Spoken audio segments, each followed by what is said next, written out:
What's up, everybody? Hope you're doing well. That's how I start my videos. I'm not alone today.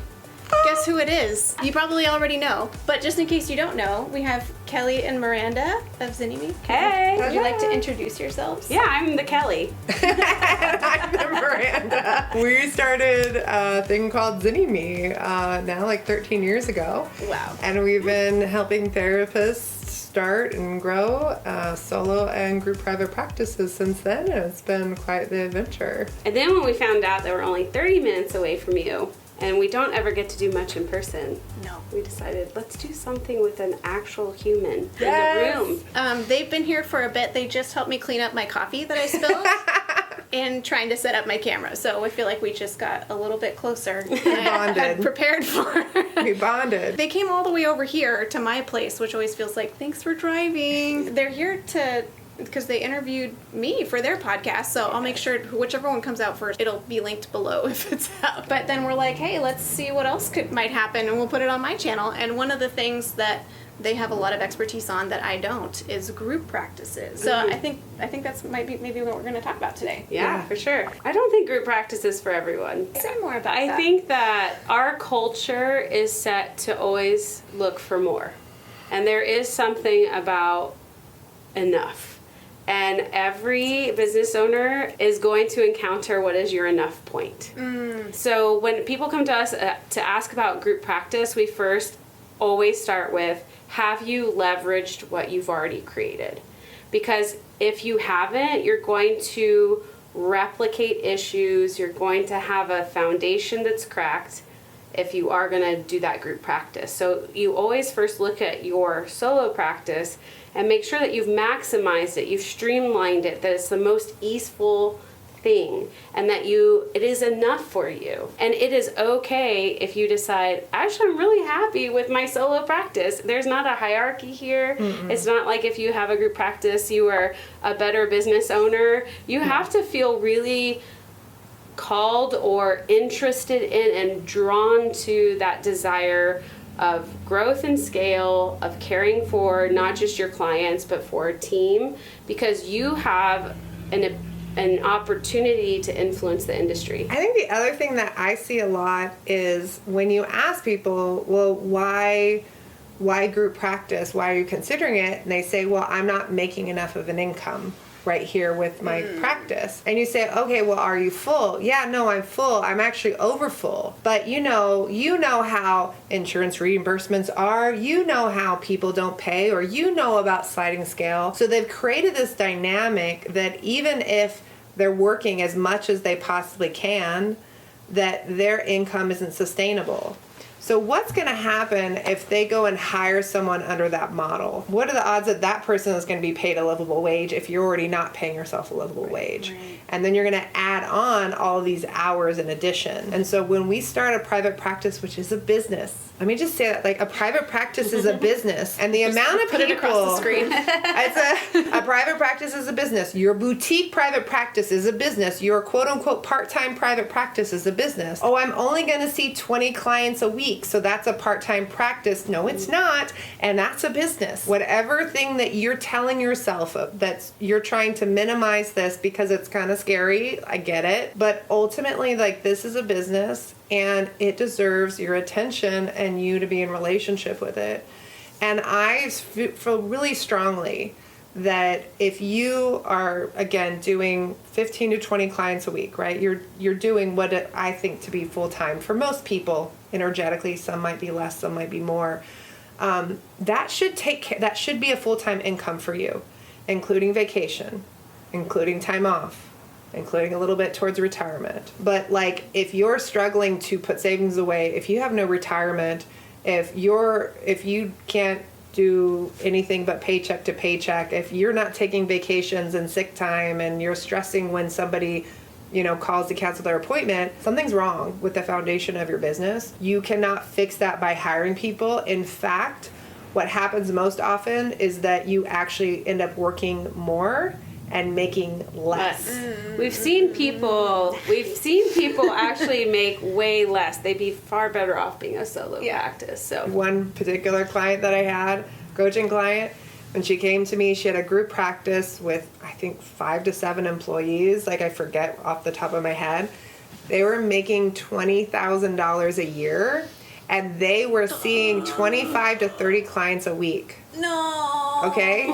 That's the level. Like, when we talk about this, Like, you could work a minimum wage job. you could, exactly. It feels almost like a family system, almost like whatever the dysfunction is Yes. that's there. Yeah. If you try to grow your family numbers, you're It just just gonna gets like bigger. multiply the problems. Exactly. Yes. But It if you is. kind of address things Yeah. and fix Yes. things, and Yeah. then you can grow your numbers, and it can kind of amplify it. Yes. a bit, Yeah. too. So that's, Yeah. yeah, thanks for sharing that. Okay, we adjusted on a few levels because this made more sense. But we're back.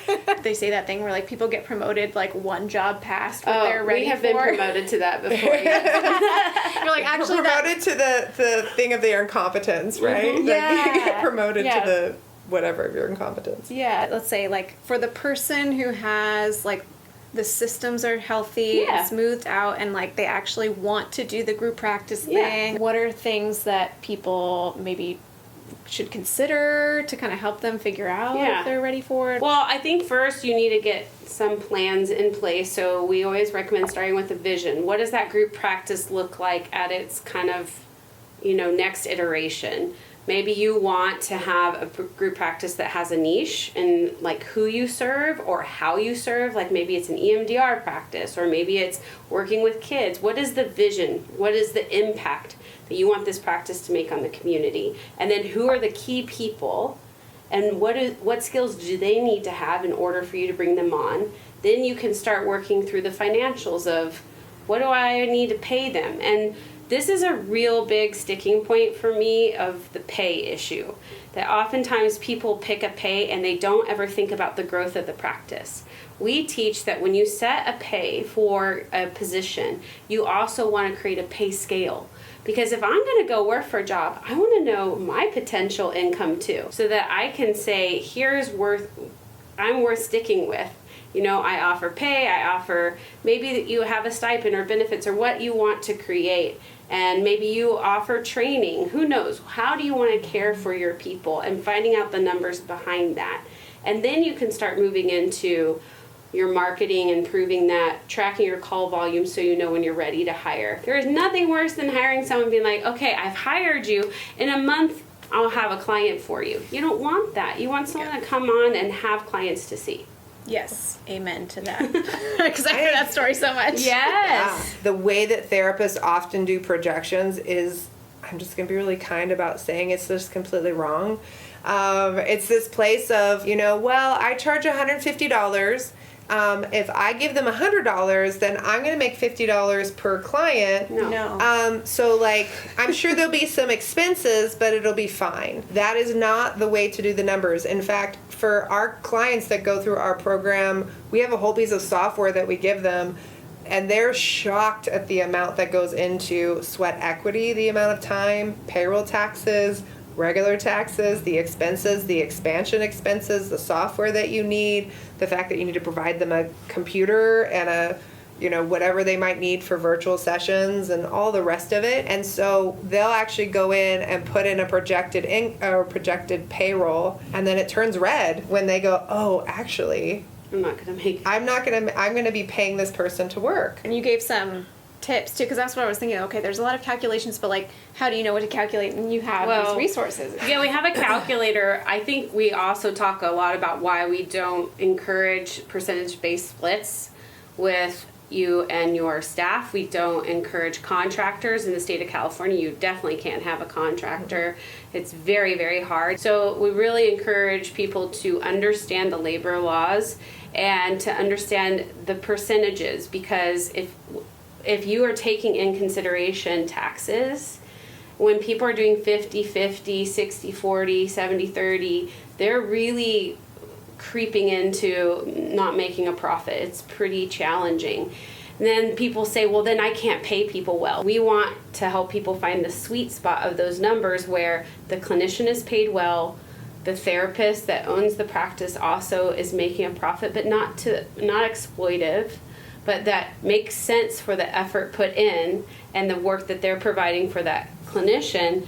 It's really super important. That refusal to look at numbers does create more exploitive environments, does create violation of labor laws, and that's not okay. I don't want to lead from that place, and I don't want any clinician here to lead from that place either. Yeah, I love that. And I feel like that's so valuable, both speaking to people who are thinking about, either already have a group practice or thinking about it, or if you're thinking about being employed by one, kind of like what are the things to look for, and is it possible to be treated well and compensated well for the work that you're doing? And are you being paid as a contractor and being told when to work, how to do your work, that, you know, those kinds of things, that's not okay. They're handing over the tax burden to you instead of taking on really what they're doing and they need to be doing. This is like it's like drinking water from a fire hose, and I feel like as the novice here, hearing all of this, and if I were, I'm not about to start a group practice, but if I were, if I heard this, I'd be like, I think it's healthy.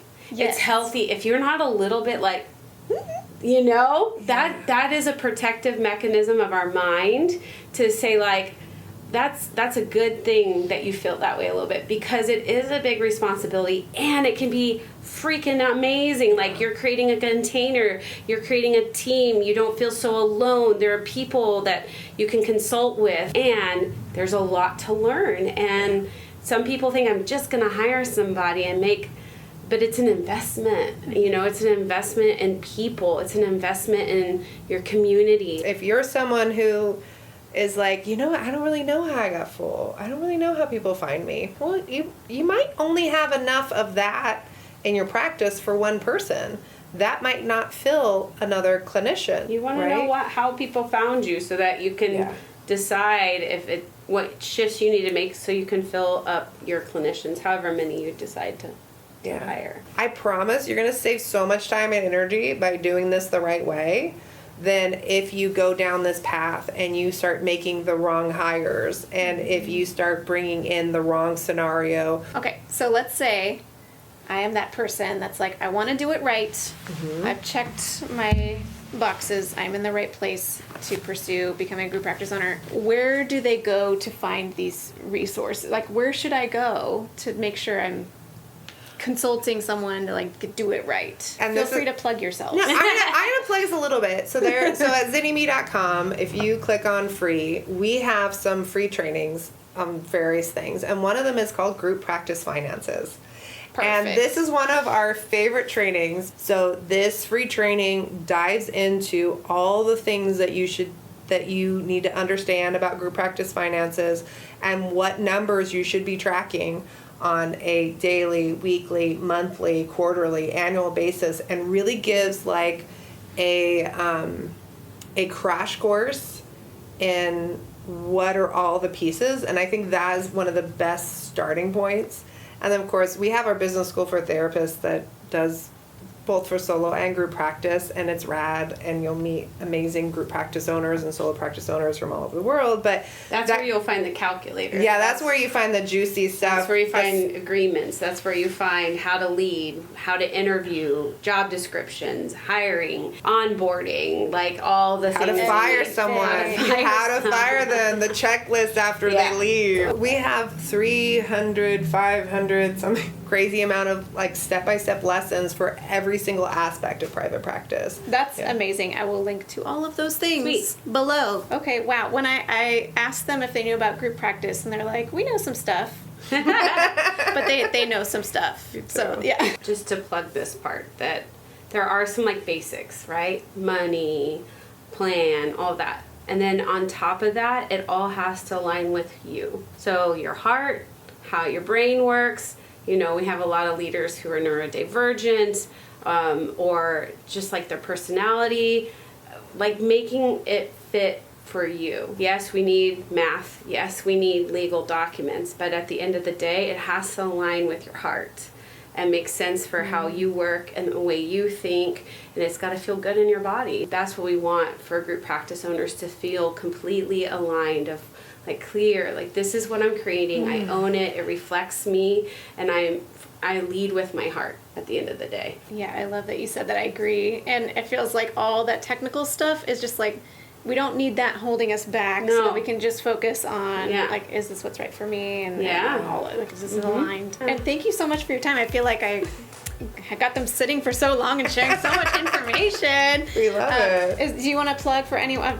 Obviously, link to all the things below. But do you want to, anything that you want to plug for now, or? Yeah, I mean, if you ever thought about doing group practice, or you are in group practice and maybe you're thinking, I'm not sure, I feel really solid about it, that's what our business school is there for. So we'd love for you to check it out. At the very least, get on our list. We have some amazing trainers that we bring in from time to time. We have a training coming up pretty soon that like people usually charge for. So we do a lot of things for free, partially because we just want to make things really accessible for people.